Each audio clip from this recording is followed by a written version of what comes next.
बिहार की राजनीति में इन दिनों एक नाम तेजी से सुर्खियों में आ रहा है और वो नाम है निशांत कुमार का। मुख्यमंत्री नीतीश कुमार के इकलौते बेटे निशांत कुमार अब तक राजनीति से दूरी बनाकर रखते थे, लेकिन अब उनकी सियासत में एंट्री की चर्चा जोरों पर है। कहा जा रहा है कि जल्द ही वे जनता दल यूनाइटेड यानी जेडीयू में शामिल हो सकते हैं। इतना ही नहीं, कुछ राजनीतिक गलियारों में ये भी चर्चा है कि अगर भविष्य में नीतीश कुमार राज्यसभा की ओर रुख करते हैं तो निशांत कुमार को बिहार की राजनीति में बड़ी जिम्मेदारी दी जा सकती है। ऐसे में सवाल उठ रहा है कि आखिर निशांत कुमार कौन है, उनका जीवन कैसा रहा और उनकी संपत्ति कितनी है। निशांत कुमार का जन्म 20 जुलाई 1975 को हुआ था। वह बिहार के मुख्यमंत्री नीतीश कुमार और उनकी पत्नी मंजू सिन्हा के इकलौते बेटे हैं। उनकी मां मंजू सिन्हा का एक स्कूल टीचर थी, लेकिन 2007 में मंजू सिन्हा का निधन हो गया, जिसके बाद निशांत कुमार और भी ज्यादा शांत और लो प्रोफाइल हो गए। कहा जाता है कि मां के निधन के बाद उन्होंने सार्वजनिक जीवन से काफी दूरी बना ली और बहुत ही साधारण सा जीवन जीने लगे।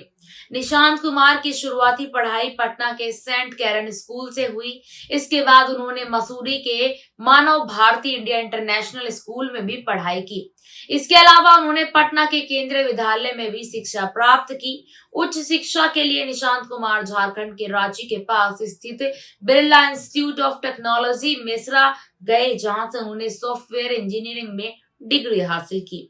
बीआईटी मेसरा में पढ़ाई के दौरान उनके कई ऐसे दोस्त बने जो आगे चलकर राजनीति में बड़े नाम बने, लेकिन इनमें पूर्व केंद्रीय मंत्री राजीव रंजन के बेटे और इस्लामपुर के विधायक रुहेल रंजन, बीजेपी नेता अश्विनी कुमार चौबे के बेटे अरजीत शशरथ, बिहार के डिप्टी सीएम सम्राट चौधरी के भाई राजेश चौधरी और पूर्व सिक्किम गवर्नर गंगा प्रसाद के बेटे अमित चौरसिया जैसे नाम शामिल बताए जाते हैं। दिलचस्प बात यह है कि कॉलेज के शुरुआती 2 साल तक कई छात्रों को यह पता ही नहीं था कि निशांत कुमार बिहार के बड़े नेता नीतीश कुमार के बेटे हैं। उनके दोस्त रुहेल रंजन ने एक इंटरव्यू में बताया था कि निशांत बहुत ही साधारण और शांत स्वभाव के थे, इसलिए उन्होंने कभी अपने पिता की पहचान का फायदा बिल्कुल भी नहीं उठाया। निशांत कुमार अब तक अविवाहित हैं और करीब 50 साल की उम्र पार कर चुके हैं। उनका जीवन बेहद ही सादा माना जाता है। यह दिखावे और राजनीतिक चौकाचौंध से दूर रहने वाले इंसान हैं। बताया जाता है कि उन्हें आध्यात्मिकता में काफी रुचि है। वे ओशो, समाजवाद, समकालीन राजनीति, आरएसएस से जुड़ी किताबें और श्रीमद् भगवत गीता जैसे धार्मिक और वैचारिक ग्रंथ पढ़ना पसंद करते हैं। उनके करीबी लोगों का कहना है कि निशांत रोजाना योग, ध्यान और पूजा पाठ करते हैं। वे सादा भोजन पसंद करते हैं और ज्यादातर समय एकांत में या परिवार के साथ बिताते हैं। हालांकि लंबे समय तक उन्होंने राजनीति से दूरी बनाए रखी, लेकिन पिछले कुछ समय में उनकी सक्रियता बढ़ती दिखाई दे रही है। खासकर बिहार विधानसभा चुनाव और नीतीश कुमार के शपथ ग्रहण समारोह के दौरान निशांत कुमार की मौजूदगी चर्चा में रही।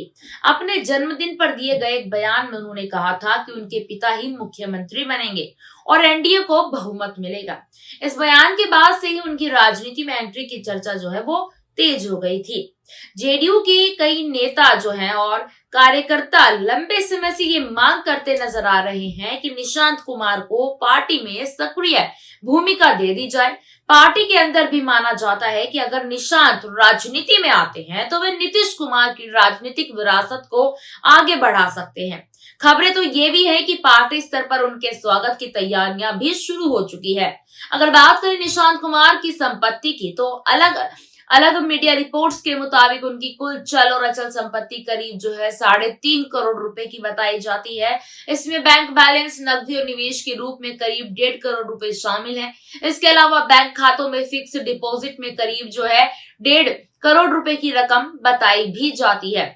अचल संपत्ति की अगर यहाँ पर बात की जाए तो रिपोर्ट्स के अनुसार निशांत कुमार के पास करीब जो है 2 करोड़ रुपए की अचल संपत्ति बताई जाती है। इसमें पुश्तैनी खेती योग्य जमीन और आवासीय संपत्ति शामिल है।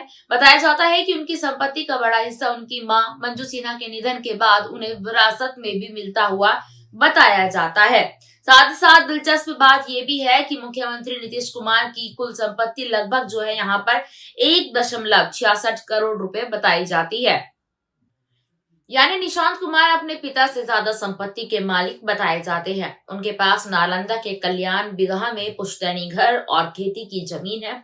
इसके अलावा पटना और बख्तियारपुर में भी उनकी कुछ अचल संपत्तियां यहाँ पर जो है बताई जाती हैं।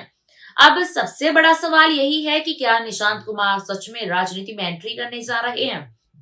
अगर ऐसा होता है तो बिहार की राजनीति में एक नया अध्याय शुरू हो सकता है।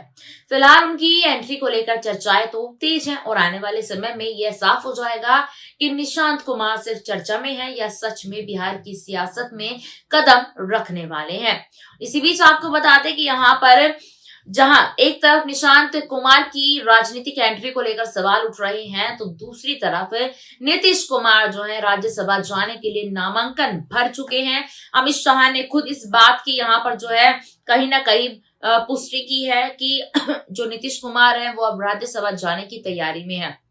इस पूरी रिपोर्ट पर आपकी क्या राय है? कमेंट सेक्शन में हमें जरूर बताइएगा। धन्यवाद।